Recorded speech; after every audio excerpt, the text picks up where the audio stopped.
Agenda Nacional les llega en vivo de lunes a viernes de 11 de la mañana a 12 meridiano y es grabado y retransmitido de 12 a 1 de la madrugada por esta misma emisora. Se transmite en la costa este de los Estados Unidos de América por el canal 513 de Time Warner en los estados de Nueva York y New Jersey y por el canal de AT&T para los estados de Massachusetts y de Maine y las ciudades de Nueva York, New Jersey y Boston.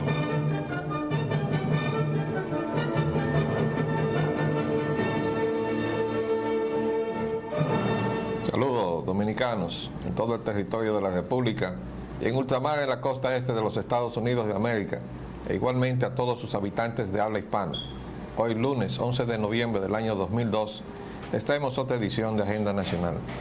Este programa sustenta los valores de la libertad y la democracia y el derecho de los dominicanos y los latinoamericanos al desarrollo económico y social con apego y respeto a los principios de soberanía y autodeterminación que sustentan y hacen posible la convivencia pacífica de pueblos y naciones, para identificar y analizar los obstáculos que han impedido e impiden que alcancemos la condición de vida y la felicidad a las que somos acreedores. Les habla Leopoldo Espaillat Nanita. Para llevar adelante este programa contamos, como siempre, con la ayuda y colaboración de nuestro amigo el licenciado Roger Ogando Pino. Buenas, Roger. Muy buenos días, ¿qué tal, Leopoldo? ¿Cómo estás? Vamos a entrar de inmediato en los temas de nuestra agenda nacional con el tema caliente del día de hoy, fraude y corrupción en el gobierno. Otto Reich, el representante de los Estados Unidos para América Latina, el Departamento de Estado. La corrupción pone en jaque la democracia y el desarrollo. Ahí hay una situación, lo pusimos primero, porque él es el subsecretario de Estado para Asuntos Latinoamericanos. Entonces, señor Otto Reich hace una intervención que coincide con la situación que está en primera plana en todo el fin de semana en la República Dominicana. Dice aquí que la malversación de fondos públicos, la confabulación con narcotraficantes e incontables casos de estupro son parte de las acciones de la creciente sacudida corrupta del hemisferio. Dice acá, después de décadas de guerras civiles y luchas contra las dictaduras por la libertad, América Latina se ve ahora sacudida por el terremoto de la corrupción que pone en jaque la democracia y el desarrollo. Políticos, jueces, empresarios, alcaldes, generales y hasta un batallón entero de soldados de infantería en México se han visto implicados últimamente en numerosos casos de malversación de fondos públicos, en actos de confabulación con narcotraficantes o embudos estupros. Y lo que es peor, nada indica que la situación vaya a mejorar. Nosotros queríamos decir que eso es así, pero el señor Otto Reich solamente contó una parte del problema, porque en los Estados Unidos también estamos viendo cómo la corrupción ataca las instituciones más importantes de esa sociedad. En este momento Wall Street se encuentra bajo una de las crisis más profundas por las que ha atravesado. Crisis de confianza, que desde luego se extiende a la economía norteamericana y a la economía mundial. Y eso fue el resultado de la corrupción. Los hechos que se pusieron en evidencia en los cuales una empresa, la más grande empresa de energía de los Estados Unidos, la Enron, apareció engañando a los inversionistas del público de los Estados Unidos, amañando su contabilidad y haciéndolo además con la complicidad de una de las firmas de contadores públicos más acreditadas, la Arthur Andersen. Eso ha desatado una crisis de confianza en el sistema. Ha obligado a distintas instituciones del gobierno norteamericano a investigar la conducta de las empresas auditoras y además su dualidad como analistas y consejeras de inversión y al mismo tiempo como entidades que certifican la bondad de las contabilidades de las empresas, porque eso fue una de las cosas que se puso en evidencia como contradicción en la conducta de la Arthur Andersen. Estaba como analista recomendando que se invirtiera en las acciones de la Enron y en los bonos y valores de la Enron, a sabiendas de que la empresa iba en picada, y mientras los funcionarios de la empresa estaban vendiendo sus acciones, estaban instando a los empleados y a la entidad que manejaba los fondos de seguridad de los empleados a invertir en las acciones de la empresa. Todo eso quedó en evidencia, pero hay más de 6 comisiones oficiales investigando la conducta de las empresas auditoras y de las empresas que cotizan en la bolsa, o sea, lo que se llaman las empresas públicas. Entonces, también tenemos que decirle al señor Otto Reich que se acuerde que el jefe de la misión militar norteamericana en Colombia, un coronel, su esposa y su ayudante fueron encontrados culpables de complicidad con el narcotráfico. Eso no hace tanto tiempo porque se nos haya olvidado. No, indudablemente que no, como tampoco se nos ha olvidado el manejo que se ha hecho del narcotráfico o de los narcóticos para articular estrategias políticas en el continente y fuera del continente, porque no se nos olvida tampoco lo de Honduras y el caso Irán-Contra, de que se introducía cocaína por Honduras, se vendía y con esos recursos se compraban armas para Irán. Entonces tampoco se nos puede olvidar la jornada de la cual fue héroe Oliver North, ahora porque está reivindicado, ¿no? Y está ahora haciendo, es todo un héroe nacional, aunque ha fracasado en 2 intentos para postularse a posiciones públicas en el Senado y en el Congreso de los Estados Unidos, porque la apreciación que tiene el público, la percepción que tiene de él precisamente no debe ser de las mejores. Pero Otto Reich se le olvidan muchísimas cosas. hay que recordar se le olvidan también muchísimas cosas. que ese gobierno de 6 años de Salinas de Gortari fue encubierto por el gobierno de los Estados Unidos en todas las cosas que estaba haciendo, apoyando o en sociedad o en complicidad con el narcotráfico.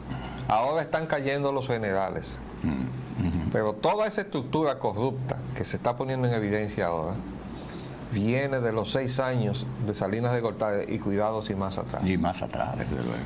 Pero cuando eso se estaba murmurando en algunos ámbitos de los Estados Unidos, el gobierno de los Estados Unidos nunca se hizo eco de esa realidad que seguramente que conocía. Y entonces estaba interesado en firmar el Tratado de Libre Comercio. Y entonces no se mencionaba nada. Yo recuerdo que Ross Perot denunció en el debate del TLC en el Congreso Nacional, cuando fue a dar testimonio, el carácter corrupto del gobierno mexicano de entonces. Y eso fue un debate que salieron a relucir muchísimas cosas, al extremo que cuando terminó el debate el gobierno norteamericano se sintió en la necesidad de pedirle excusas al gobierno mexicano por todas las cosas que se habían dicho, que después resultaron verdad. Y la verdad ha sido peor que la que se denunció en ese momento. Todavía están apareciendo cosas. Bueno, entonces, es verdad lo que dice el señor Otto Reich. Lo único que él olvidó convenientemente la parte de la corrupción que le toca a los Estados Unidos de América, lamentablemente. De que ha hecho metástasis la corrupción, eso es obvio, y de que se ha ascendido y ha descendido de los niveles de... ¿Tú sabes qué me recuerda eso? No recuerda la frase del doctor Balaguer, que la corrupción se detiene en la puerta de Medio País. Y algún chusco señalaba, pero no dicho de qué lado. De qué lado de la puerta. Así estamos. Vamos a continuar ahora directamente ya con el caso Pepe Goico. Dice Mejía, el presidente, el señor presidente, dice que no cargará con el muerto de fraude. Después sabía del caso, al menos desde el 20 de septiembre, el señor presidente, después de haber conversado con el señor Figueroa, ¿no? Él hace un relato pormenorizado de los intercambios que sostuvo con el presidente de Baninter, que es la empresa bancaria que emitió las tarjetas de las cuales se ha hecho mal uso. Entonces, Baninter hizo una denuncia pública Esa denuncia pública ha movido la acción de la justicia, entonces se está examinando todo lo que concerniente a la utilización de las tarjetas en operaciones que no fueron para aquellas para las cuales fueron emitidas. Lo que tenemos entendido es que esas tarjetas se emitieron sin límite alguno de crédito para que se utilizaran en los viajes del presidente, es decir, para cubrir gastos del presidente. Se le puso en sus manos al que estaba encargado de la avanzada y ese señor hizo mal uso de esas tarjetas.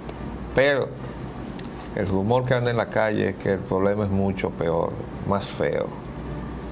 Nosotros no nos vamos a hacer eco de esos rumores hasta que no veamos de parte del propio gobierno, las declaraciones gubernamentales, alguna confirmación de esas especulaciones que ruedan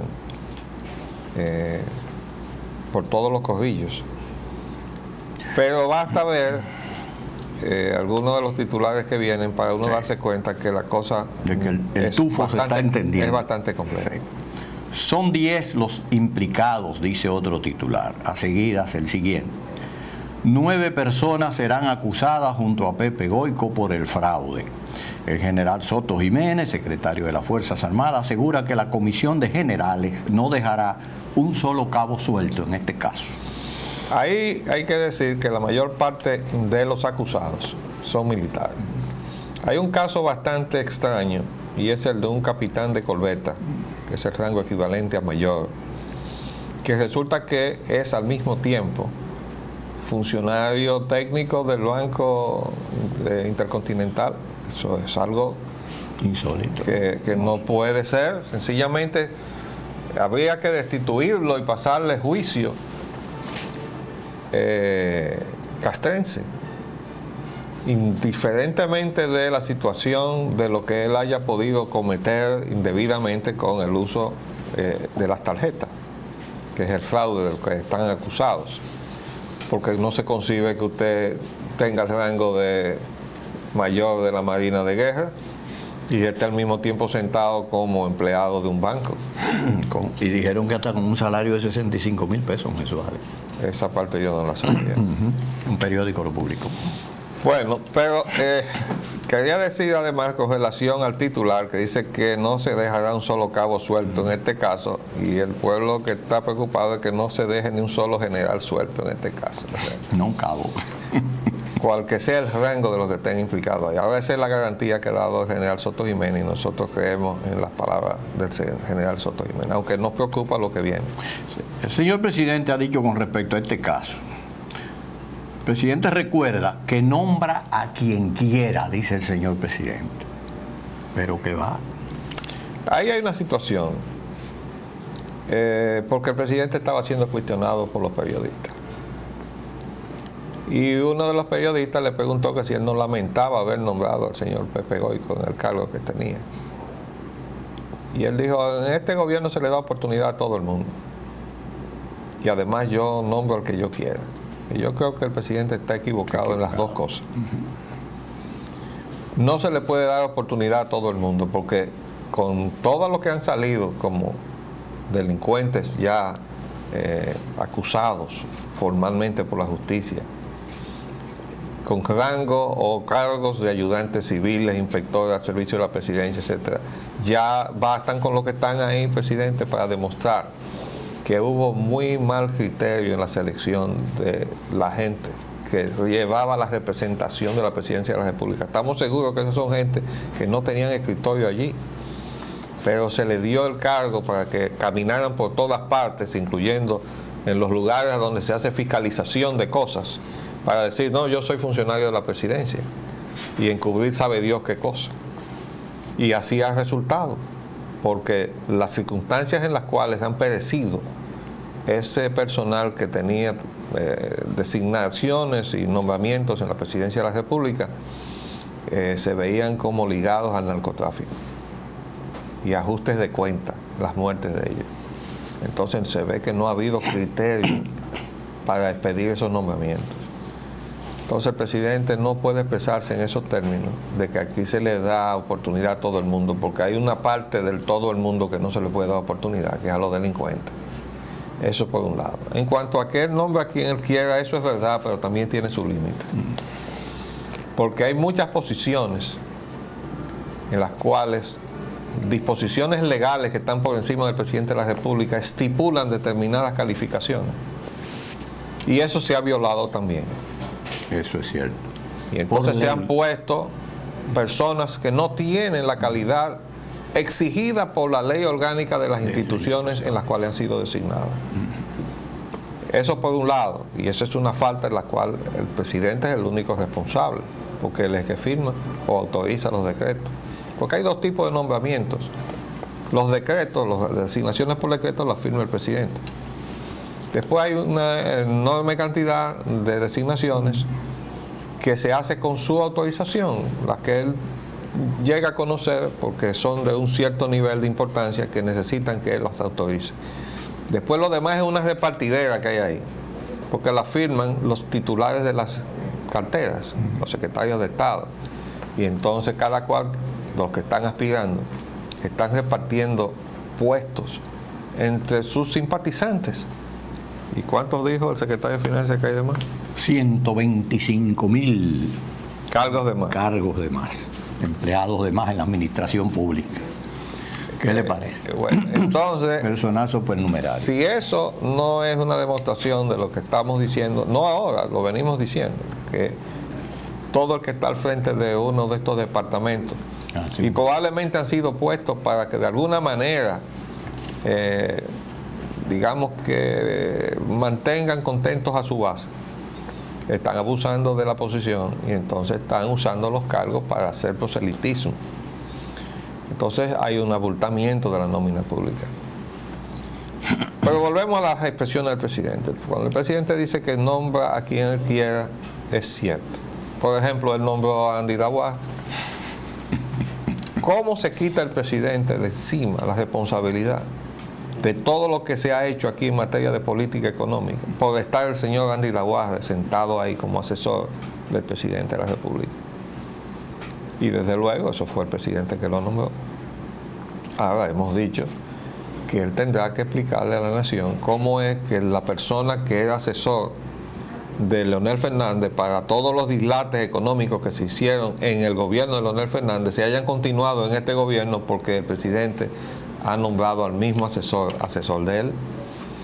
Y he dicho también que esa es una explicación que él le debe a su amigo Paulín Espaillá. Después que él se baje de ahí nos vamos a sentar él y yo le voy a preguntar: Hipólito, ¿por qué tú tenías sentado a Andy Lawar ahí echando por la borda a tu gobierno? Porque eso es lo que está haciendo Andy Lawar.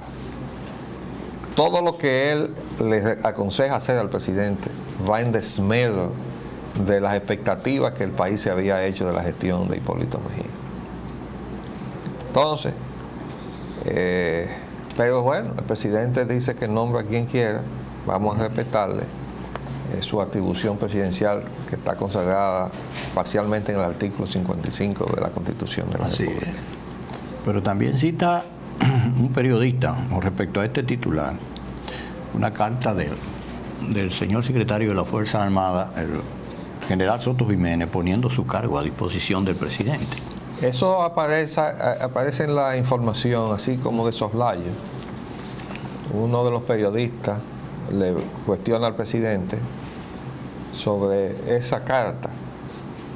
Eso no aparece ni siquiera en ningún titular, sino en el cuerpo de la noticia.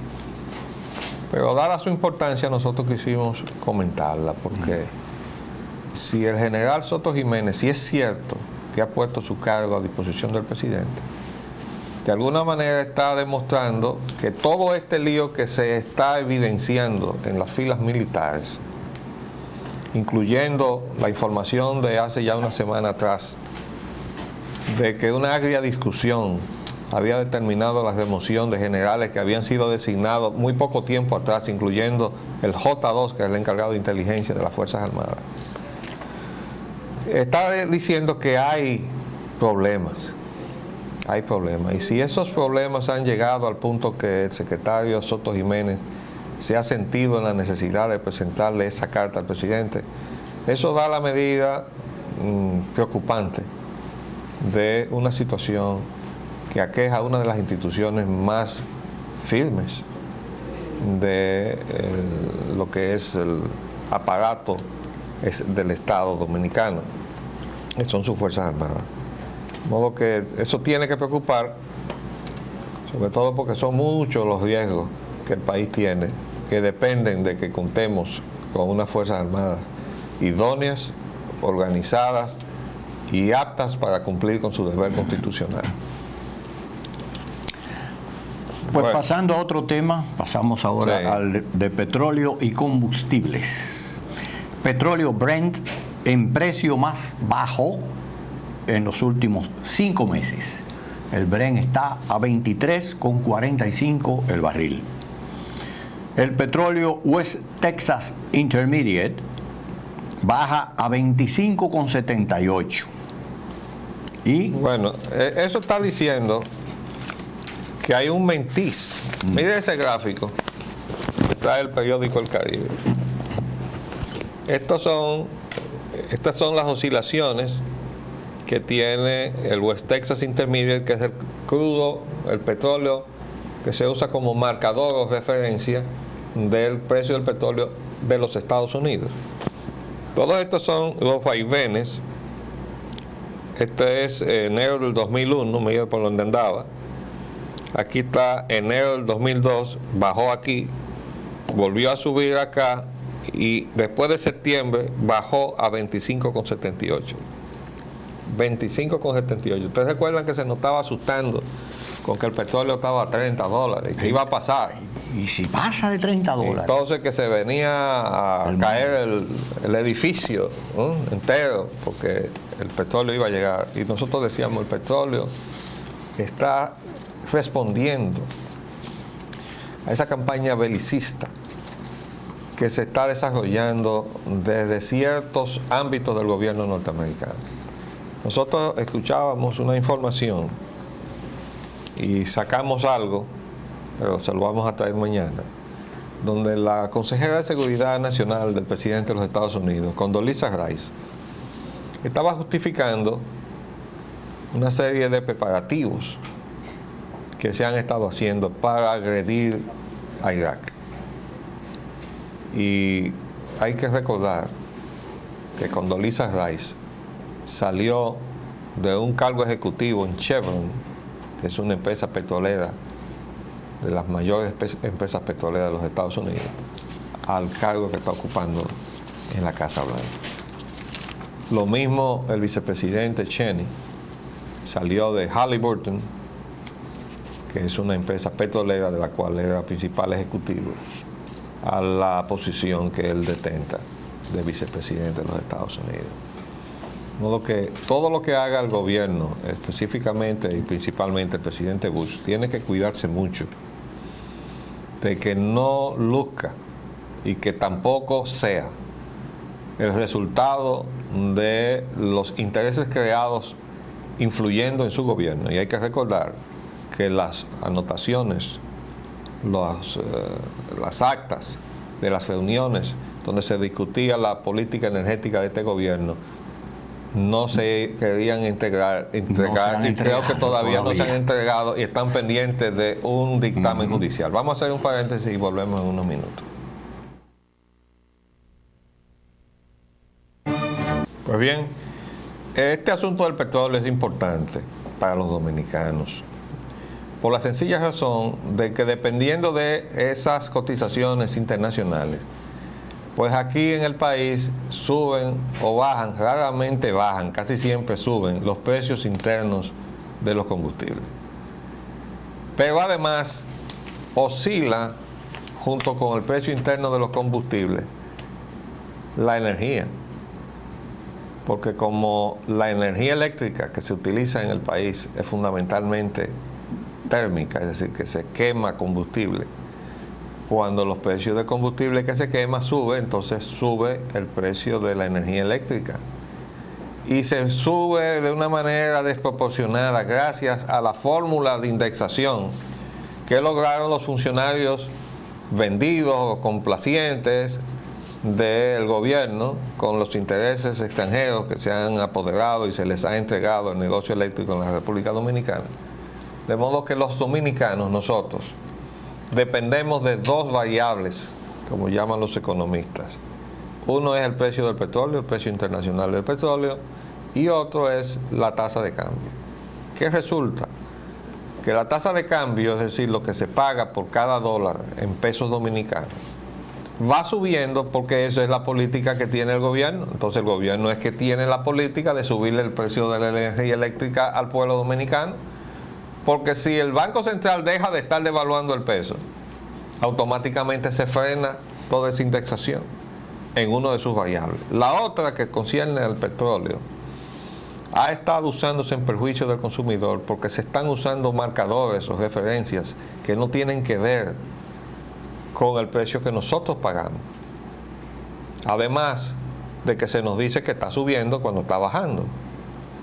Yo les voy a traer mañana también el informe que yo leí de Petroleum World, que recuerden que es la página de Dow Jones, que es una de las empresas de corretaje de Wall Street, pero con sede en Caracas. Y allí está la información de cómo está el petróleo venezolano. El petróleo venezolano está bajando también. Y lo mismo el mexicano. Entonces, pero ahí hay un trabajo muy interesante sobre las perspectivas a mediano y largo plazo. Y confirma exactamente lo que hemos estado diciendo. La perspectiva es que se va a reducir la demanda de petróleo por la situación de la economía mundial. ¿Y el precio? Entonces, consecuentemente con eso, las posibilidades de que suba el precio son exactamente contrarias. Es que el precio se va a bajar y probablemente se va a desplomar, que es la apreciación que nosotros hicimos.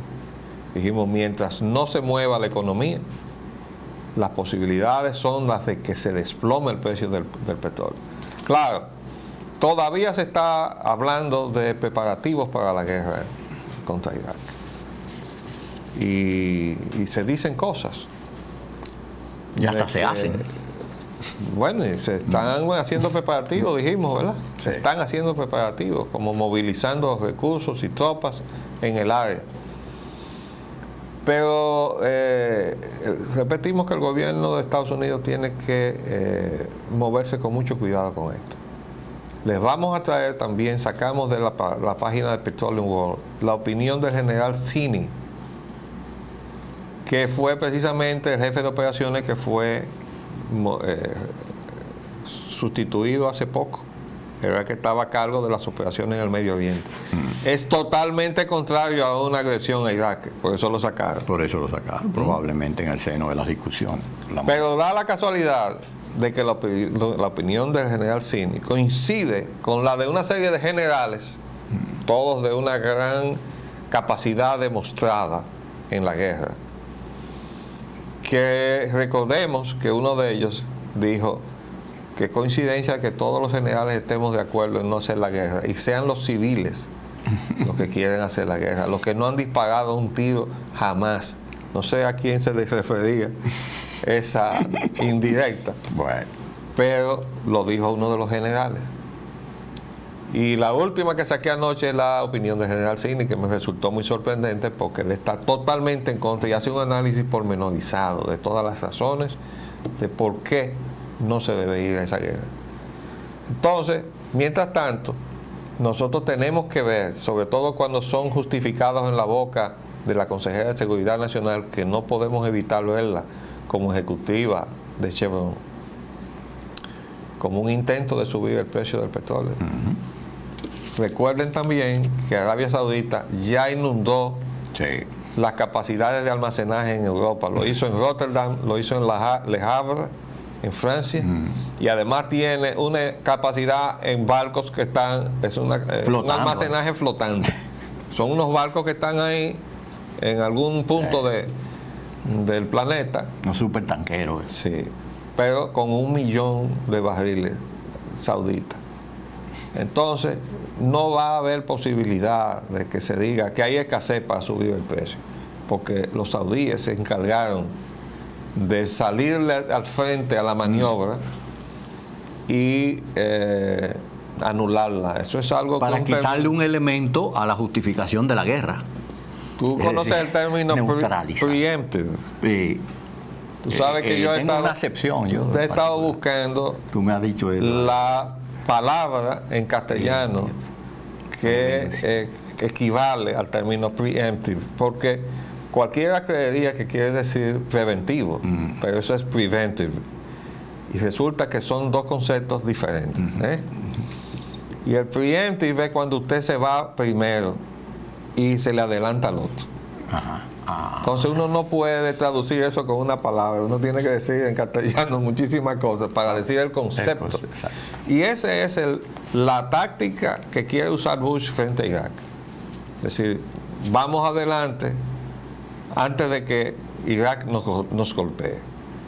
Pero resulta que todos los informes de inteligencia, y ahí está la opinión de Cini, en ese mismo sentido, dice que Irak no representa una amenaza. Ninguna amenaza para los Estados Unidos. Nunca la representa. Y ahora más o menos que va a ser objeto de una revisión por los inspectores de Naciones Unidas. Correcto.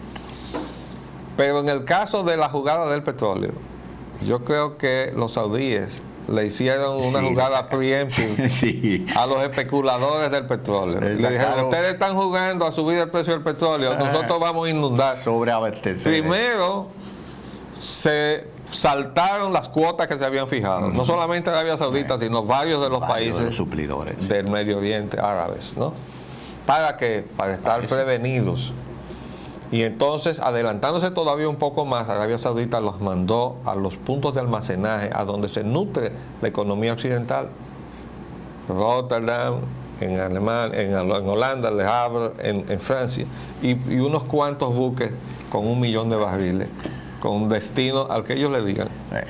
Ese fue el mensaje que los países árabes le han, particularmente más que ningún otro, Arabia Saudita, le ha transmitido al pueblo norteamericano, que no ha captado el pueblo norteamericano porque no lo hizo en estas elecciones, para decirle ya y de una vez por todas que esta guerra no era más que por justificación petrolera y por razones petroleras y por iniciativa petrolera, y que eso iba a arriesgar al mundo a una debacle, iba a poner al pueblo norteamericano a sacrificar sus jóvenes, sus recursos humanos más valiosos. Entonces le ha mandado ese mensaje y no lo captaron, entonces votaron a favor de aquello, entusiasmados con la idea de que hay que combatir el terrorismo y el patriotismo patriotero ese que hay por ahí. Bueno, pero tú usas el término de que se utilizó para apoyar o algo así, dijiste, la cuestión petrolera. Digo, la guerra. Sí. Como una iniciativa petrolera, clara y francamente. Pero ¿cuál es el concepto que tú tienes de la iniciativa petrolera? No entiendo la pregunta, arquitecto. No, yo quiero saber si tú estás pensando en que eso se hizo solamente para subir el precio del petróleo. Porque yo estoy seguro, por las cosas que se han puesto en evidencia, subírselo solamente no, apoderarse. Exactamente. Hay una iniciativa de apoderamiento. Y eso se puso en evidencia con la campaña contra Arabia Saudita, que es la principal reserva de petróleo del mundo. Y da la casualidad de que Irak es la segunda reserva petrolera del mundo. Entonces, por eso todo lo que concierna a esa campaña, el gobierno de los Estados Unidos tiene que ser muy cuidadoso, el presidente en particular, porque está rodeado de gente que representan la industria petrolera, y como la familia Bush también ha tenido que ver con el petróleo. Entonces es muy importante que todo lo que se decida, donde se va a jugar la suerte de tanta gente que puede morir en una guerra, pero además la suerte del mundo, porque en definitiva Estados Unidos, con las cosas que hace, influye en la suerte de la humanidad. Que eso no esté primero y que no se vea después influido por los intereses petroleros. Porque ya la recomendación del señor de la Rand Corporation de que se incauten los bienes de Arabia Saudita en el territorio norteamericano y que se envíen las tropas norteamericanas a apoderarse de los campos petrolíferos de Arabia Saudita, representó un dislate mayúsculo extemporáneo por demás. Suficientemente mayúsculo como para trastornar toda una relación de más de 25 años de amistad entre Arabia Saudita y los Estados Unidos en cuestiones muy importantes. Entonces, vamos a ver, ojalá que la cosa siga en el curso de las Naciones Unidas. Volvamos a nuestro ámbito. El mercado cambiario nacional admite Perdón. Sí. Tenemos que decir que a contrapelo de las informaciones de la baja petrolera en el mercado internacional, aquí, aunque había sido objeto de cierta baja, pero ahora volvieron a subir. La gasolina premium a 44.92 subió 60 centavos, la gasolina regular a 38.63 subió 2 centavos. Vaya usted a ver, molestar a toda esa gente en las estaciones para cambiar 2 centavos. Gasoil regular subió 16 centavos a 23.27 y bajó ligeramente el gas licuado de petróleo 8 centavos.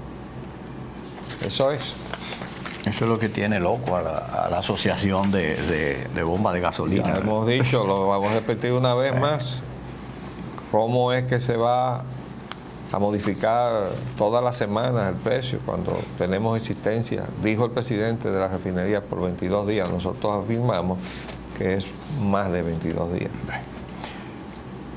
Mercado cambiario. Admite incumplen pacto para mantener fija la tasa del dólar.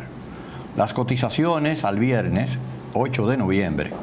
El efectivo en pesos dominicanos 20.31 por $1 y la transferencia a 20.40 por $1. Eso está por encima de lo que se había pactado, pero las informaciones que tenemos es que se han estado haciendo transacciones a 21 por 1 ya.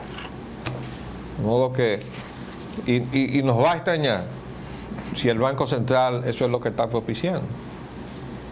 Entonces, sencillamente, aquí se está necesitando un cambio radical de la política económica del gobierno.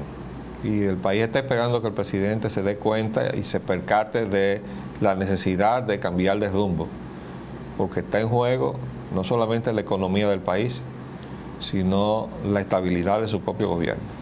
Es un problema de gobernabilidad lo que nos viene encima, porque estamos montados en el mismo carro en que se subieron los argentinos. Y de eso se ha encargado el señor Andy Navarra, que ha aplicado aquí lo mismo que aplicó su colega Domingo Cavallo en la Argentina. De modo que vamos derechito a una crisis argentina. Ojalá que el presidente nos escuche. El irrespeto al Estado de Derecho. La Secretaría de Industria y Comercio viola la ley al no subsidiar el gas propano. La señora Sonia Guzmán, secretaria de Industria y Comercio, dice que mantienen el subsidio del gas a través del gabinete social. Dice, Industria y Comercio se desliga de los problemas de la energía eléctrica. Bueno, pusimos esas 3 noticias. Primero porque con el asunto del subsidio del gas, esa secretaría está violando a sabiendas una ley. Lo está haciendo a sabiendas. Y eso es lo que estamos tratando de enfocar en este punto.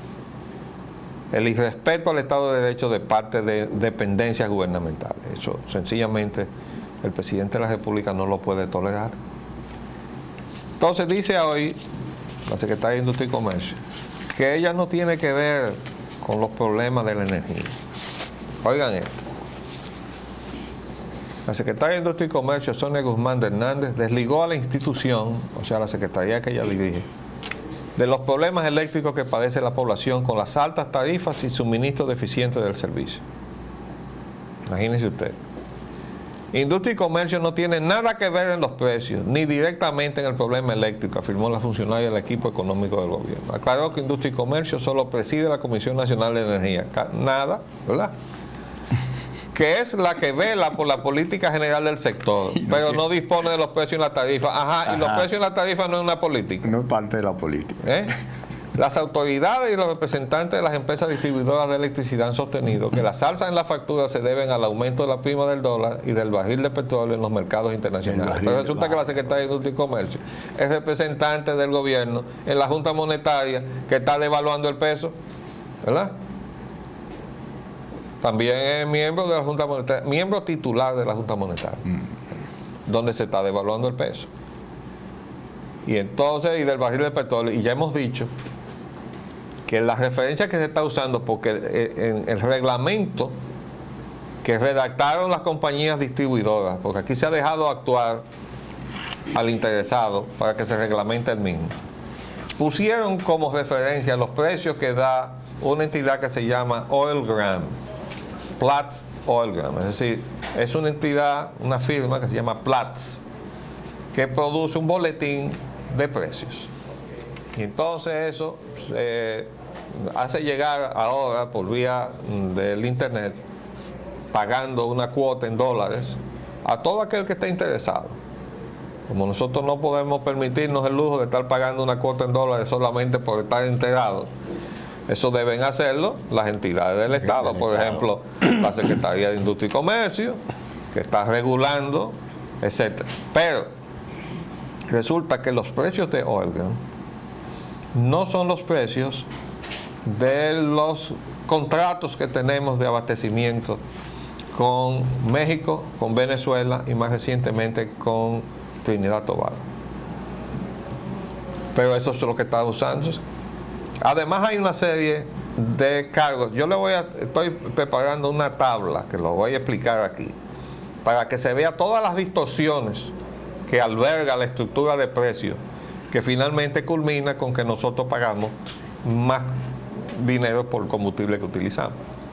Pero resulta que ese mismo precio lo usan también las distribuidoras eléctricas o las generadoras eléctricas para asignarle valor al combustible que usan.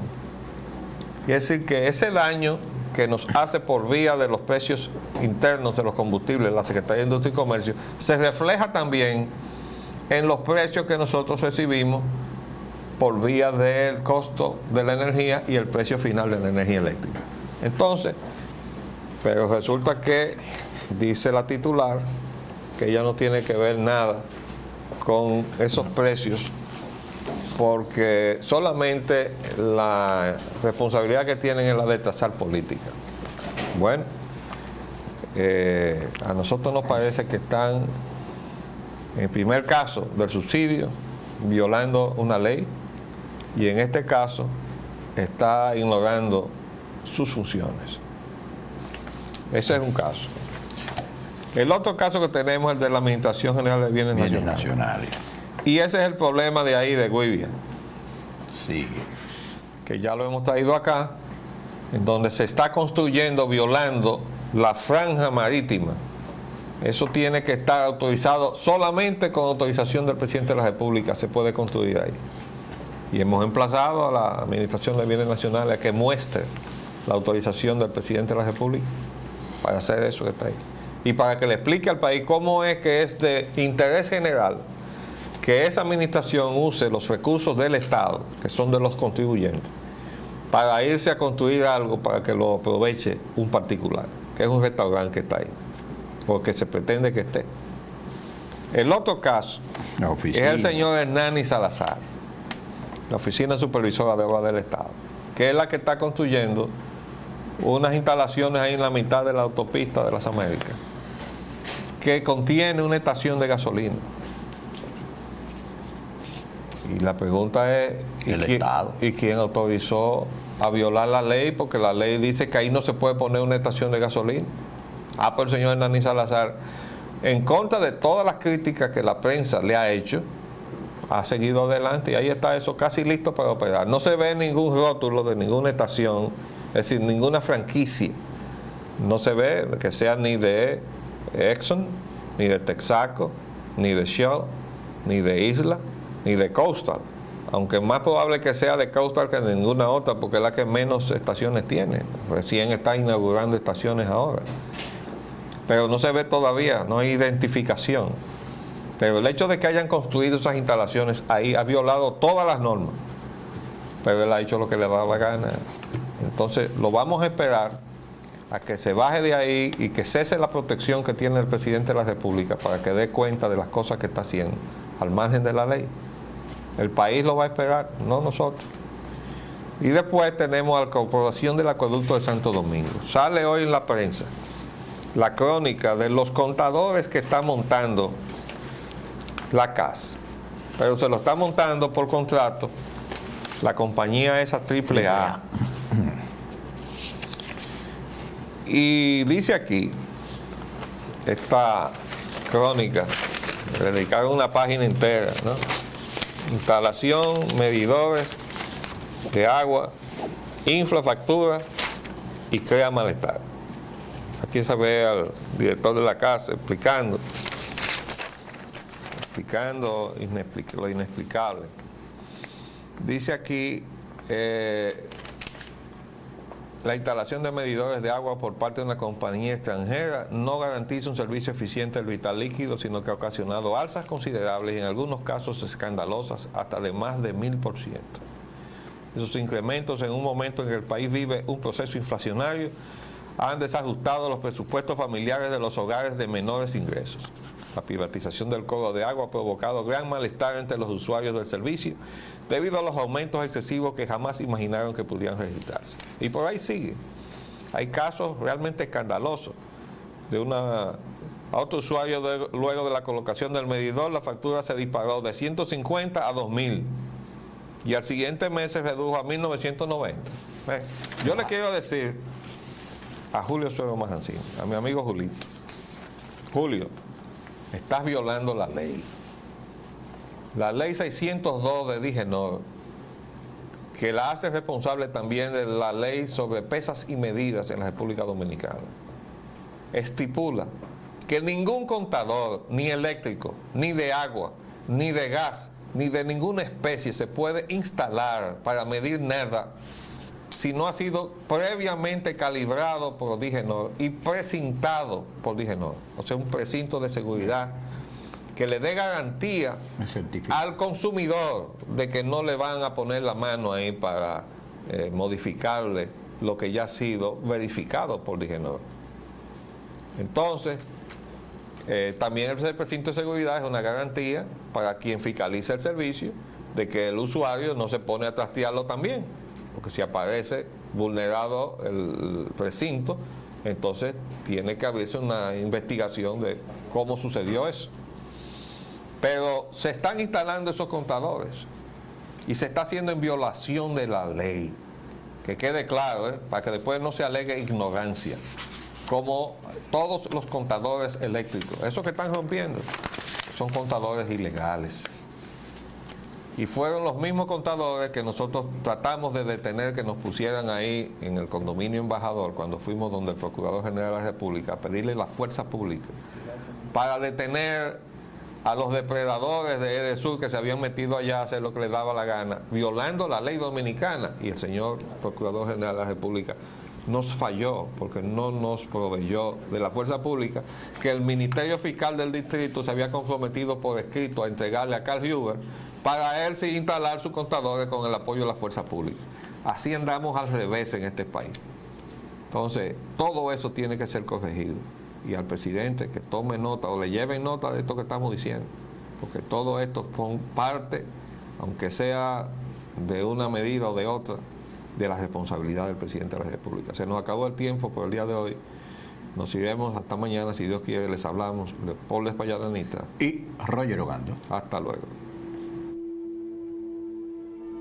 Agenda Nacional les llega en vivo de lunes a viernes de 11 de la mañana a 12 meridiano y es grabado y retransmitido de 12 a 1 de la madrugada por esta misma emisora. Se transmite en la costa este de los Estados Unidos de América por el canal 513 de Time Warner en los estados de Nueva York y New Jersey y por el canal de AT&T para los estados de Massachusetts y de Maine y las ciudades de Nueva York, New Jersey y Boston. A 12 meridiano y es grabado y retransmitido de 12 a 1 de la madrugada por esta misma emisora. Se transmite en la costa este de los Estados Unidos de América por el canal 513 de Time Warner en los estados de Nueva York y New Jersey y por el canal de AT&T para los estados de Massachusetts y de Maine y las ciudades de Nueva York, New Jersey y Boston.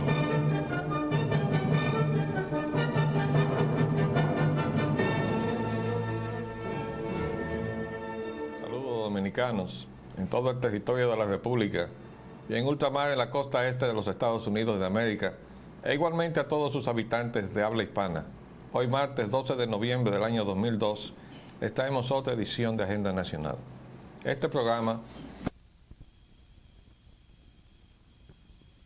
nación que sustenta y hace posible la convivencia pacífica de pueblos y naciones para identificar y analizar los obstáculos que han impedido e impiden que alcancemos la condición de vida y la felicidad a las que somos acreedores. Les habla Leopoldo Espaillat Nanita, y para llevar adelante este programa contamos, como siempre, con la ayuda y colaboración de nuestro amigo el licenciado Roger Logando Pina. Buenos, Roger. Muy buenas, muy buenos días, muy buenos. Antes de iniciar nuestros temas, tengo que acusar recibo de correspondencia Sí. que nos está llegando el ingeniero Rafael de Jesús Campos. Esto es correspondencia electrónica.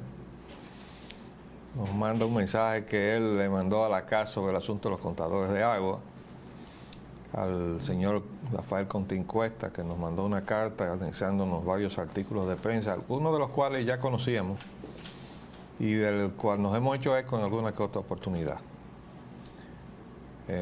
También tenemos documentos que nos ha enviado el señor Jorge Cáfaro, que nos dice en su carta que tú lo conoces bien. Nos ha mandado un par de cosas muy interesantes, uno sobre el 11 de septiembre, uno, y el otro sobre la forma en que va a afectar la democracia la situación de Estados Unidos. Ya lo comentaremos en otra oportunidad. Vamos a iniciar nuestra agenda. Primer aniversario de la tragedia del vuelo 587 de American Airlines. Víctimas, la mayoría dominicanos, 176. Hasta ahora los informes preliminares arrojan que pudo haber habido, de acuerdo con las grabaciones en cabina, mal manejo de parte de los pilotos. Quien tenía el control en el momento se ha determinado que era el primer oficial, no era el capitán. Y en segundo lugar, que también hubo algunas fallas estructurales, pero que esas fallas estaban previstas, que habían sido advertidos por el fabricante al operador de la aeronave y a las autoridades que velan por la seguridad del transporte aéreo en los Estados Unidos, a la FAA. Esto se llevó a cabo precisamente para evitar que al avión se le sometiera a esfuerzos muy violentos durante cierto tipo de maniobra con respecto a lo que era la superficie del empenaje vertical, es decir, el timón de dirección de la aeronave. Y pues en ese momento todo parece apuntar a un manejo no adecuado y ocurrió la tragedia. Quiere decir que la empresa fabricante del Airbus le dijo, mire, Sí. Mi aparato cojea de esto, Sí. no me le dé la vuelta así, sino démele la vuelta de esta manera. Exacto. Así ocurre con los diferentes modelos de las diferentes empresas que fabrican aeronaves, porque no salen de la línea de fabricación con una perfección total, sino que se van corrigiendo algunos defectos en los sistemas de operación, en los sistemas eléctricos, en los sistemas tú nos electrónicos. estás diciendo que de una aeronave a otra hay diferencia y que cada aeronave sale con un pedigrí de sus fallas. Así es, así es. Y que las órdenes de mantenimiento y las órdenes de aeronavegabilidad que se van emitiendo de parte del fabricante a medida que se van detectando estas deficiencias, pues se van corrigiendo en los talleres y a eso se le denomina. Y yo te voy a hacer una pregunta también de personas que ignorantes. Y con este asunto de la rotación de los pilotos, y que de repente llega un piloto, lo apean de un avión, lo montan en el otro, ¿cómo sabe él de qué cojea ese avión? Bueno, los pilotos que trabajan para una empresa aérea ya están familiarizados con todos los tipos de aeronaves que esa empresa opera y en qué Pero tú me estás condiciones diciendo, opera. no estamos hablando de tipo, tú me estás diciendo que cada aeronave Sí. tiene como una especie de lista de fallas propias de esa aeronave. Yo te pregunto, si con ese manejo forzado que muchas veces llevan las aerolíneas, sobre todo cuando la economía se aprieta, Sí, como y ahora. apean a un piloto de un vuelo y lo suben en otro, donde está cambiando la aeronave. ¿Cómo conoce él que esa aeronave cojea de esto, del otro? ¿No podrá haber sido ahí donde está el fallo? No, esa directriz de mantenimiento, como se llama, había sido ya desde hacía Mantenimiento. Pero sí. no estamos hablando de operación. Sí, operación y mantenimiento, es decir, esa directriz del fabricante al departamento de mantenimiento para que mantuviera las expectativas sobre esa situación en la aeronave, que es de una sustancia que baquelita, creo que se llama, o una sustancia de un aluminio, una dureza tremenda, pero muy liviana, que sostenía la base del empenaje vertical sobre lo que era el fuselaje, y que eso fue lo que se desprendió. Eso fue lo que se desprendió y lo que se desprende. Y lo que le está ocurriendo ahora al 767. Pero la pregunta mía, y vamos a cortar aquí porque Sí. se nos va el tiempo en él, Claro. es si No. cada aeronave tiene una falla en Sí. particular y un récord de la falla de esa aeronave. Si tú Correctísimo. estás cambiando los pilotos de una aeronave a otra, ¿cómo conoce cada piloto las fallas de esa aeronave en el momento que se suben ellos? Porque tiene un logbook, lo que le dicen. Entonces Y el se lo tiene departamento que leer. se lo tiene que leer, el departamento de mantenimiento se lo entrega. Entonces ahí Él tiene viene que la familiarizarse. responsabilidad del piloto. Sí, pero este no era una falla del momento, era una situación de orden semipermanente que estaba en el avión y que estaba atendiendo a ser corregida en la medida en que se tomaran esas previsiones por parte de las líneas aéreas.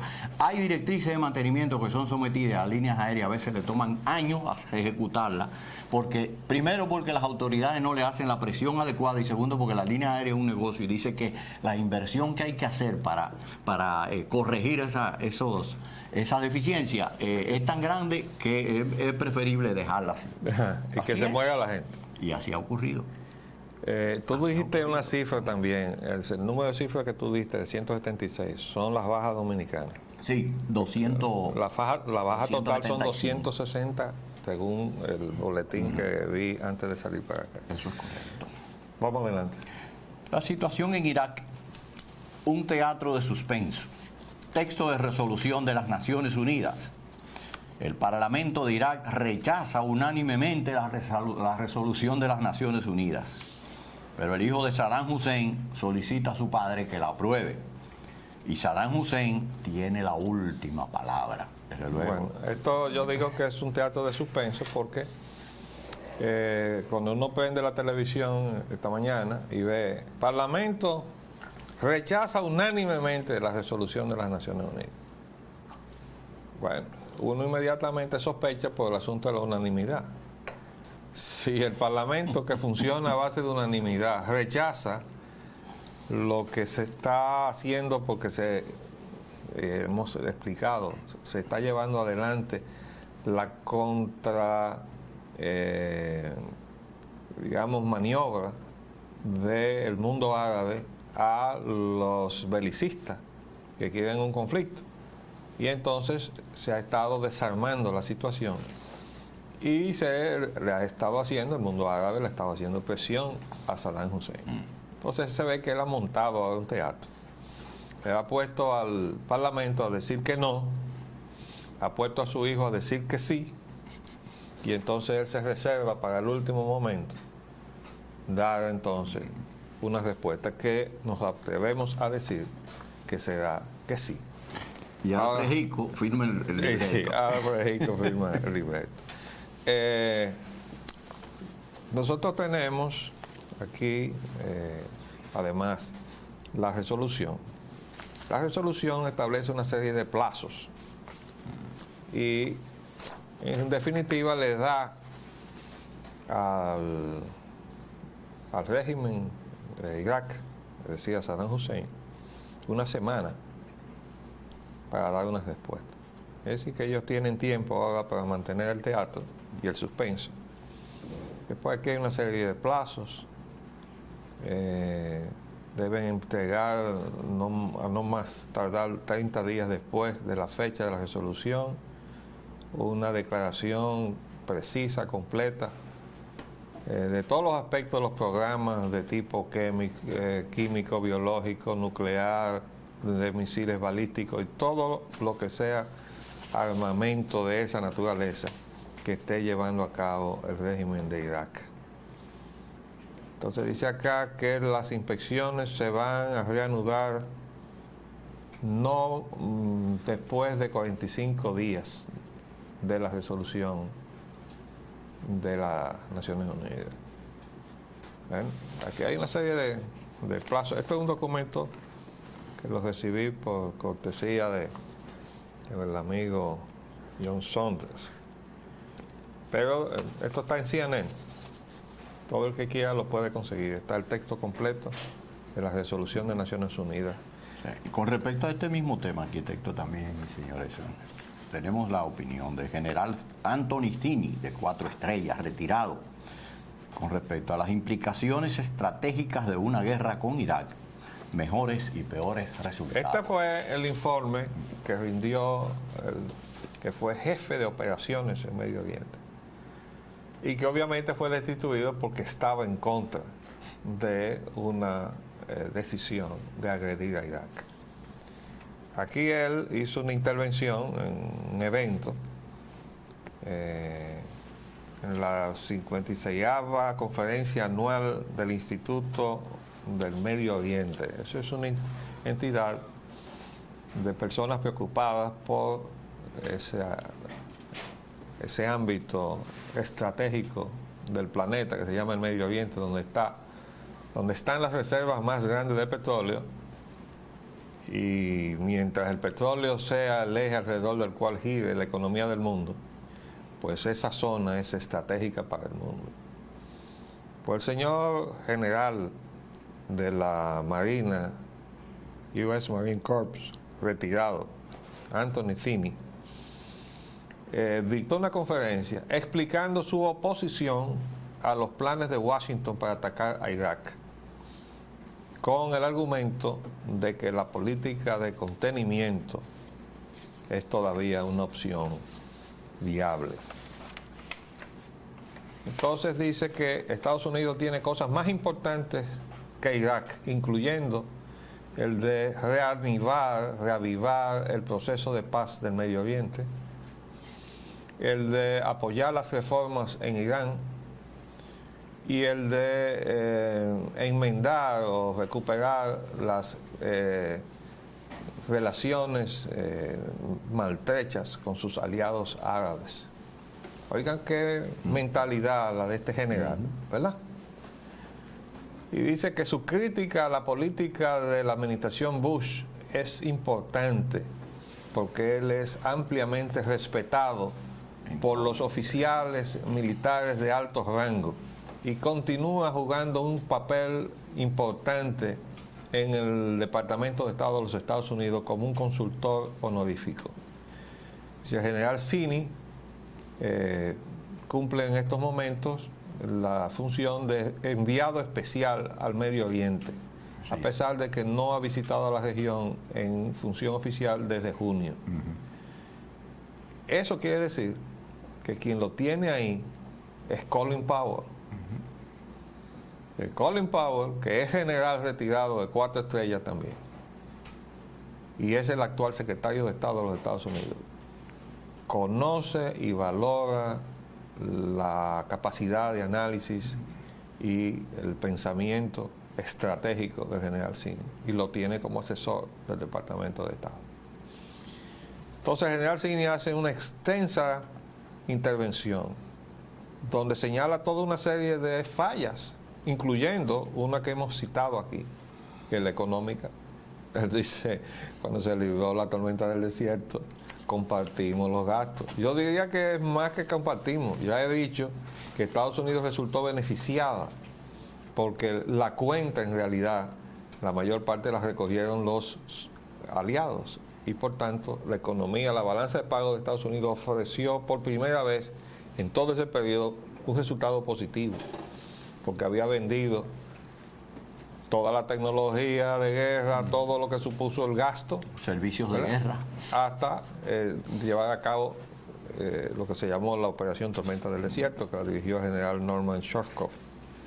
Pues bien, esto es lo que se está batiendo en este momento en Washington. No vamos a cansarle con toda la extensión de este documento, pero todo el que lo quiera localizar puede ir a petroleumworld.com y ahí va a encontrar la conferencia entera del general Zinni.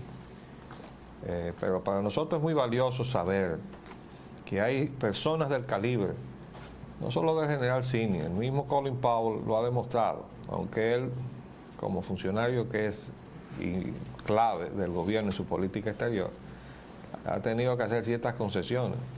Pero también nosotros hemos sacado informaciones del Internet que demuestran que hay un círculo alrededor del presidente Bush que ha intentado aislar al secretario Powell del presidente Bush. Y eso es una cosa tan conocida que en un momento determinado la prensa pensó que Colin Powell iba a renunciar. Pero Colin Powell se sobrepuso a eso que estaba haciéndose en su contra y en contra de los mejores intereses del pueblo norteamericano, porque si llevan a Estados Unidos a una guerra, una de las cosas que dice el general Zinni es aquello que habíamos traído aquí. ¿Te acuerdas de la encuesta? Que decía que en la medida en que iba la expectativa de bajas iba creciendo, iba reduciéndose lógicamente el apoyo popular a la guerra. Y ya cuando iba por encima de la expectativa de 5.000 bajas, ya el apoyo bajaba del 30%. Entonces, eso es lo que tiene que tener en cuenta el que esté tomando decisiones. No se puede llevar de alguien que, como dijo muy bien uno de los generales, cómo es que todos los generales estamos de acuerdo en no librar la guerra y los civiles que no han largado un tiro nunca quieren la guerra. Yo recuerdo una frase, no recuerdo ahora si fue de MacArthur, que decía que nadie odiaba más la guerra que un soldado. Un soldado profesional, se entiende, ¿no? Sobre todo un general que cuando manda a su tropa a una operación sabe que se le van a morir mucha gente, ¿no? Los tornados en Estados Unidos, 36 muertos.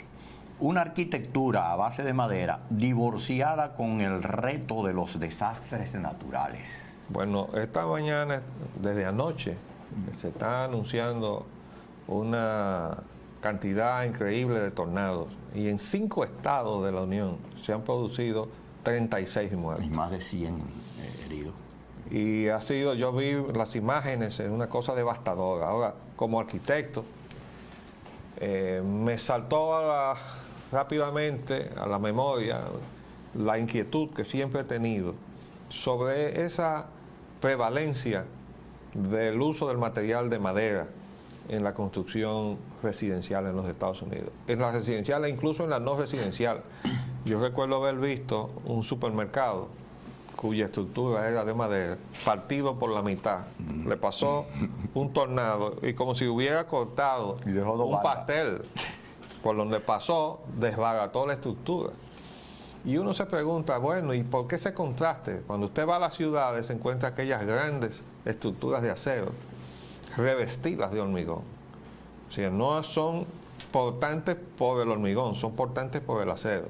Entonces se les reviste de acero para proteger el hormigón. Y de repente, si usted sale de la ciudad, encuentra una transformación total. Usted encuentra casas que usted cree que son de mampostería, de piedra, de ladrillo o de bloques de hormigón, y resulta que son de madera y se le da la apariencia de que son de un material noble. Como arquitectos nunca le hemos encontrado razón a eso y lo hemos cuestionado. Vamos a hacer un paréntesis y volvemos.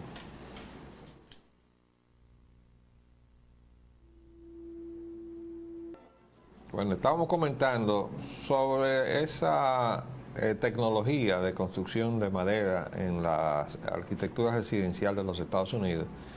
Y lo chocante que a mí me resultaba ese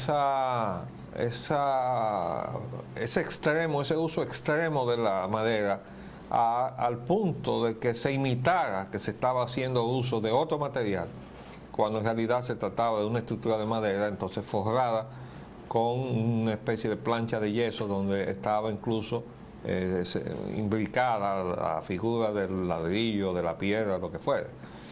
Pues bien, cuando se producen esos grandes incendios, como se producen en la zona de California, yo he visto irse comunidades enteras, aisladas en el bosque, en un lugar muy bonito mientras no hay un incendio, pero cuando hay un incendio no hay para dónde coger, hay que irlos a rescatar hasta con helicópteros. y cuando el incendio arropa la zona, yo he visto vistas dramáticas donde lo único que queda en pie son las tuberías de metal, porque de acuerdo con las normas de construcción de Estados Unidos, las tuberías de descarga sanitaria son de bronce, de material metálico. Y la chimenea que se hace de ladrillo. Y entonces eso es lo único que queda en pie, después se va todo. Y entonces esa arquitectura de madera se ha intentado traerla a la República Dominicana, y por eso estoy dándole importancia y lo estoy comentando aquí. Porque se ha intentado cambiar nuestra tecnología para importar la tecnología de construcción de madera de los Estados Unidos. Hace muchos años que la ley dominicana, y a partir del ciclón de San Zenón, de esa experiencia del año 30, que se estipuló la sustitución del uso de la madera por el hormigón.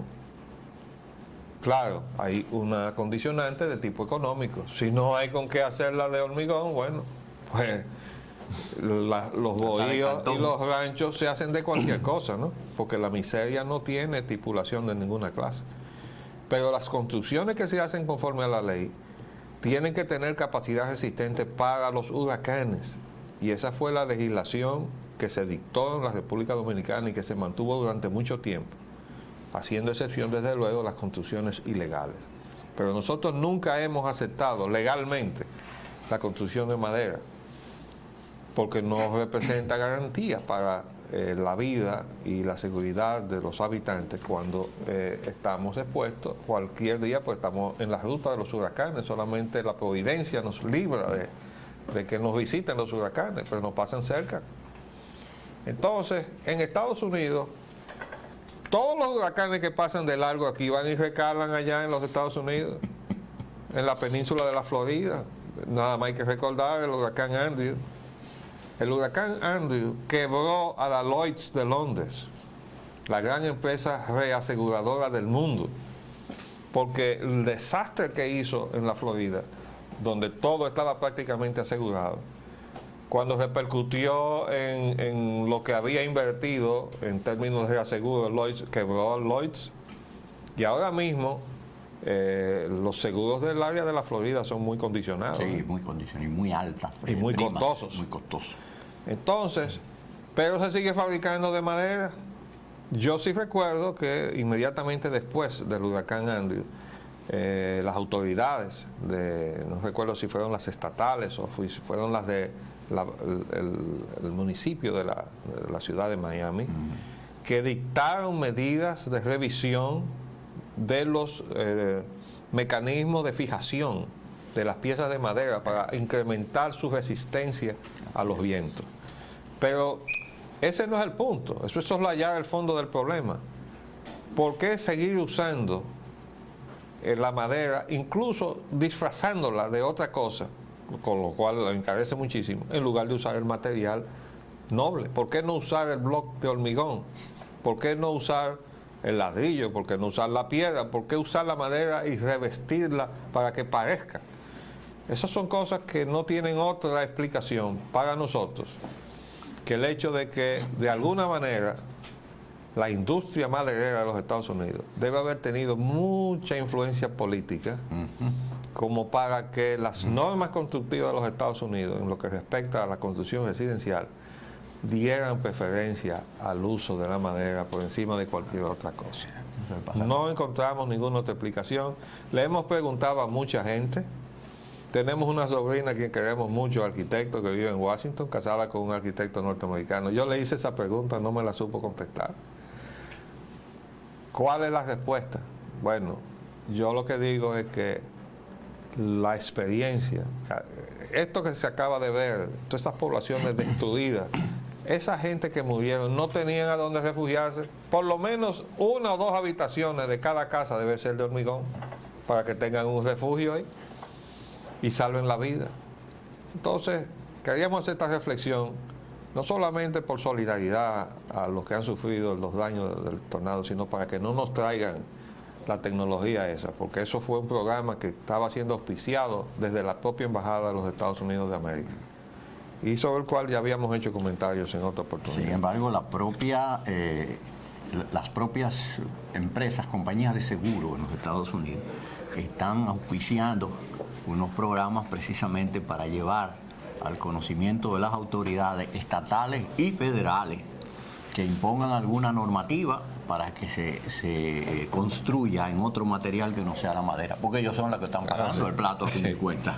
Bueno, queríamos también cumplir con otro compromiso que habíamos hecho, que es traer la información sobre el mundo del petróleo. Nosotros logramos permear la barrera económica que significaba no poder pagar la cuota para tener los datos del Platts Oilgram. Pero quiero repetir las informaciones que habíamos traído. Por ejemplo, este gráfico que trae el periódico El Caribe sobre los precios del West Texas Intermediate, donde se ve que llega aquí a 25,78 en una tendencia de baja que se produce en noviembre, ¿verdad? Aquí está. Pero nosotros logramos darle la vuelta a la situación del Platts Oilgram y sacar entonces gráficos que nos dicen lo mismo. No está el dato en pesos y centavos como número, pero está con la suficiente aproximación como para que nosotros podamos ver lo que hay. Por ejemplo, nosotros logramos sacar los gráficos del petróleo, los distintos tipos de crudo mexicano. Aquí se ve, dice Plattscom, ¿verdad?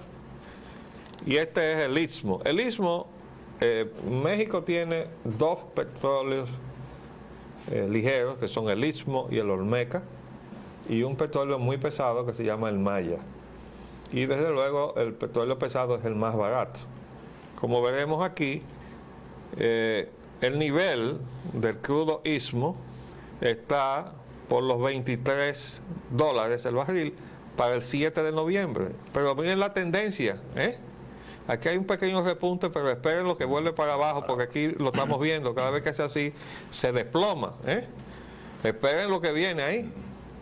Entonces, ¿cómo nos van a decir a nosotros que el petróleo de México, que es uno de nuestros dos suplidores, está subiendo? Y que esperemos un desastre, ¿no? Lo que pasa es que eso permite subirnos artificialmente los precios aquí y entonces incrementar las ganancias de la refinería dominicana de petróleo, donde ya hemos dicho que se reparte 50 y 50% entre el Estado Dominicano y la Shell. Aquí tienen otro, aquí está el Maya, que es el más barato. Mira el nivel, poco más de 18, probablemente alrededor de un 17 y medio, para el 7 de noviembre. Mire cómo va para abajo, mire. Y el otro, que es el más ligero, que es el Olmeca, aquí refleja la misma tendencia. Para el 7 de noviembre está en el nivel de $24. Mire la tendencia hacia abajo. Voy a mostrarle incluso el West Texas Intermediate de los Estados Unidos, Que es el de referencia, ¿no? que es el de referencia ya. Mire cómo va. No es hacia abajo. Entonces, ¿cómo es que nos van a subir el petróleo nosotros aquí artificialmente para que entonces suban los precios de los derivados acá? Porque la Secretaría de Industria y Comercio no está haciendo su trabajo de hacer constar o hacer verificar o auditar los precios a los cuales realmente está comprando la refinería dominicana de petróleo. Aquí tengo yo también los precios de las gasolinas. Estas son provenientes de Trinidad y Tobago, que es uno de nuestros suplidores. Miren ustedes que hay varios tipos de gasolina, y una de las cosas que quería decir es que nosotros no sabemos cuál gasolina nos están trayendo. Miren los distintos grados que tenemos. El octanaje mide la calidad o densidad de cada una de las gasolinas. Hay 97 octanos que anda por, estos son centavos, por los 87 centavos el galón De dólar. de dólar. Pero hay 95 octanos, 93 octanos, 87 octanos, y hasta incluso 83 octanos. ¿Cuál gasolina estamos nosotros consumiendo? Mire, yo creo que van a coincidir conmigo muchos de los amables televidentes, porque yo he observado cómo la gasolina que yo he hecho, que se supone que es la regular, porque no tengo por qué echar la premium, si en el supuesto de que la regular tiene los 89 octanos que dice la Secretaría de Industria y Comercio que tiene la gasolina regular.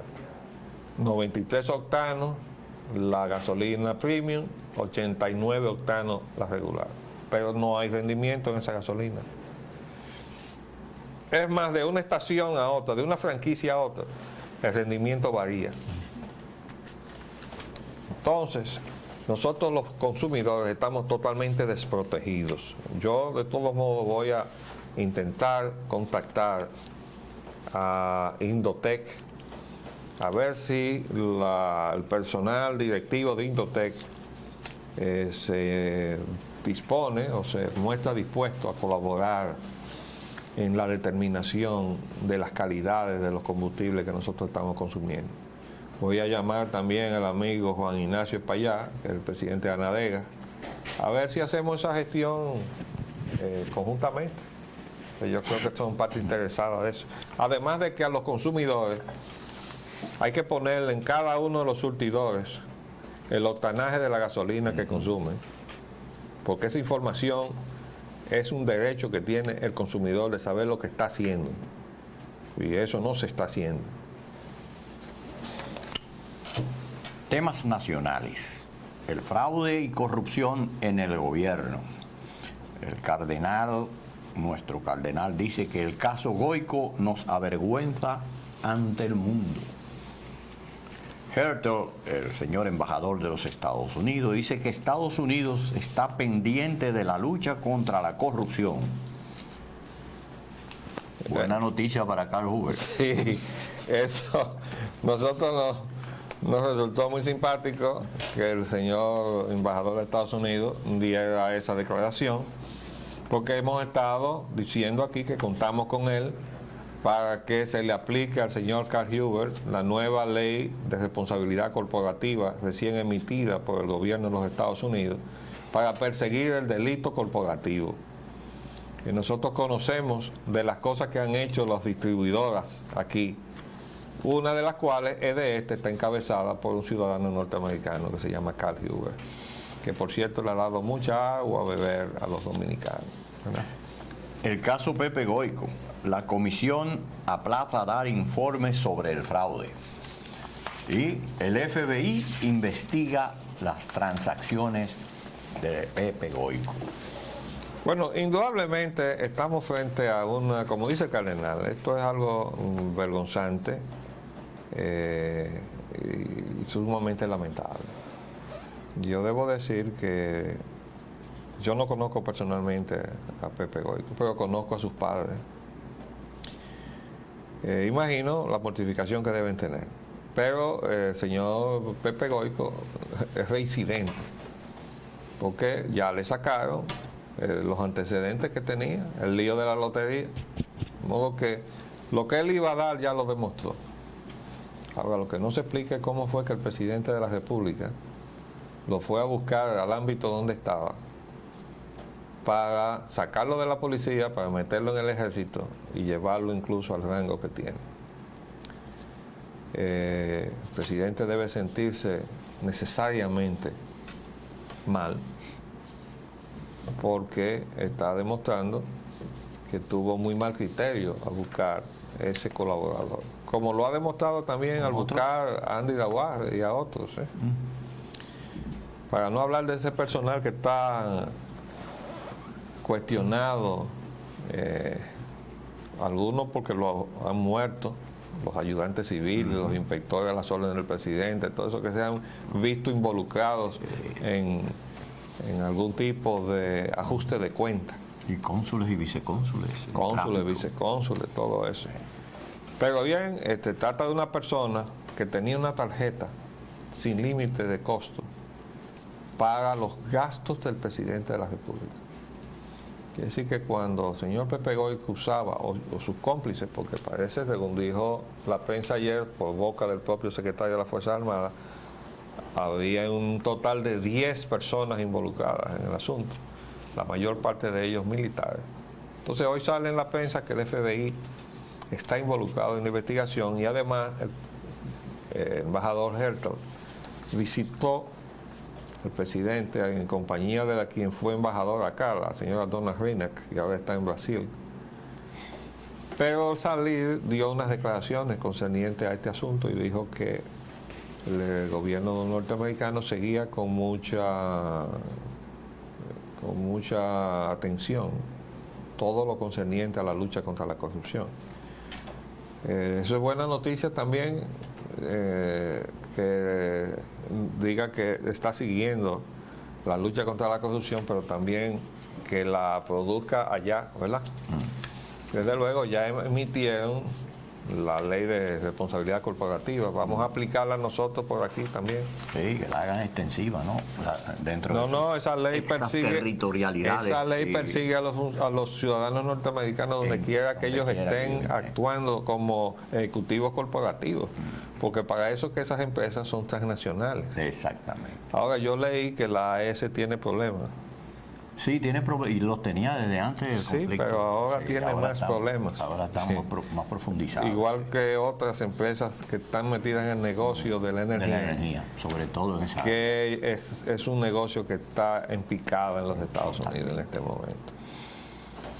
Bueno, vamos a entrar al ámbito ecológico y el atentado ecológico de Pueblo Viejo en Cotuí. La presa de Colas de Mejita no estaba en peligro, que ese es el argumento. Sí. Fíjense una cosa, recuerden que hay una unidad corporativa minera con asiento en Palacio Nacional, que fue la que le gestionó e impulsó el contrato, la concesión a Placerdome de Pueblo Viejo 1 y Pueblo Viejo 2. Entonces ahora, como una forma de encubrir a Placerdome, y dijimos que solamente ya al final se ha venido a hablar de Placerdome, y porque nosotros hemos hablado de eso también. Entonces se estaba hablando de la Rosario, como si la Rosario, que es una compañía que tuvo originalmente la concesión, tuviera ahora ninguna responsabilidad en eso. No tiene en absoluto ninguna responsabilidad operativa, porque esa mina ha sido concedida a Placerdome a instancia de esa unidad corporativa minera que encabeza el señor Miguel Peña de los Santos. Entonces, ahora dice este reportaje: según estudios realizados por un consultor internacional del INDRI, la situación del muro, o sea, el muro de la presa, no justificaba la descarga de aguas ácidas. Es decir, ¿qué fue lo que dijo el señor Miguel de los Santos, Miguel Peña de los Santos? Que como aquello estuvo en peligro de desplomarse, entonces ellos decidieron abrir el conducto de descarga. Y todo el mundo dice, bueno, si se iba a desplomar, el problema era peor. La pregunta que hacíamos nosotros acá era, ¿y cómo es que aquello estaba como una bomba a punto de explotar en cualquier momento que lloviera, se llenara la presa y se llevara la presa hacia abajo, ¿no? Aguas abajo? Entonces resulta ahora que el peritaje que ha hecho un consultor internacional dice que no, que la presa no estuvo en peligro de irse. Entonces la pregunta es, ¿por qué abrieron esa descarga? Entonces, lo que tiene que hacer ahora mismo las autoridades correspondientes de la Secretaría de Medio Ambiente, y sobre todo el subsecretario que se ve que ha sido diligente en esto, Ledesma, es ponerle las multas, indemnizaciones, lo que sea que le corresponda, por este primer aviso de la irresponsabilidad, no solo de Placerdome, sino de los funcionarios dominicanos que ordenaron abrir la descarga, que fue la unidad corporativa minera, con los dos señores que fueron a la televisión también a tratar de justificar eso, que pertenecen a esa unidad corporativa minera. Y que ellos explicaron que esa unidad se creó como un desprendimiento de la campaña. Es decir, que esos son gente que ni siquiera son del PRD, desde luego que no. Y son PPH.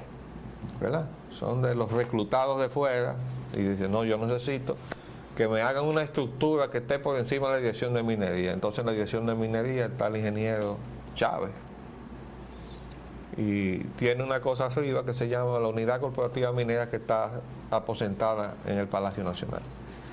Por eso estamos como estamos, decía una canción, era bachata, ¿no? Así mismo, por eso nunca progresamos. A Pueblo Viejo lo mató el progreso. Ese es otro reportaje que yo quise traer, que trajo el fin de semana, el domingo, el periódico Nacional, ¿verdad? Hice aquí dramáticamente una fotografía. A Pueblo Viejo lo mató el progreso. No, a Pueblo Viejo lo mató la corrupción, la falta de institucionalidad, la falta de apego a lo que son los intereses del pueblo dominicano. Porque esa concesión no se debió haber entregado nunca a Placer Dome. Nosotros trajimos aquí el historial negro ecológico de Placer Dome y decíamos, se le está entregando la fase más peligrosa de la explotación de Pueblo Viejo, que es la de los sulfuros. Pero eso se sabía aquí, todo el que estuviera más o menos enterado sabía de los riesgos que tenía la operación de los sulfuros. ¿Cómo es que estos señores entonces se buscan a una entidad que ha dejado una serie de desastres en este continente y en el Pacífico también? Pero esos son los funcionarios que escogió en su momento el presidente Hipólito Mejía.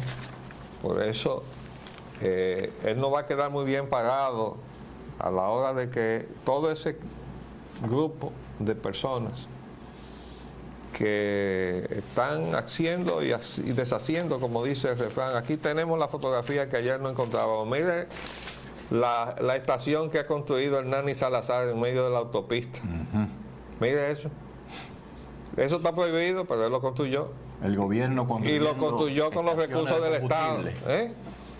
Fíjense que no está identificado todavía, pero está pintado de verde. Bueno, entonces vamos a ver, está bien. Están haciendo lo que les da la gana. Eso es hasta un día. Vamos a irnos por el día de hoy, amigo Roger. Sí. Volveremos mañana, si Dios así lo permite. Les hablamos Leopoldo Espallana Anita y Roger Hogan. Hasta luego. Agenda Nacional les llega en vivo de lunes a viernes de 11 de la mañana a 12 meridiano y es grabado y retransmitido de 12 a 1 de la madrugada por esta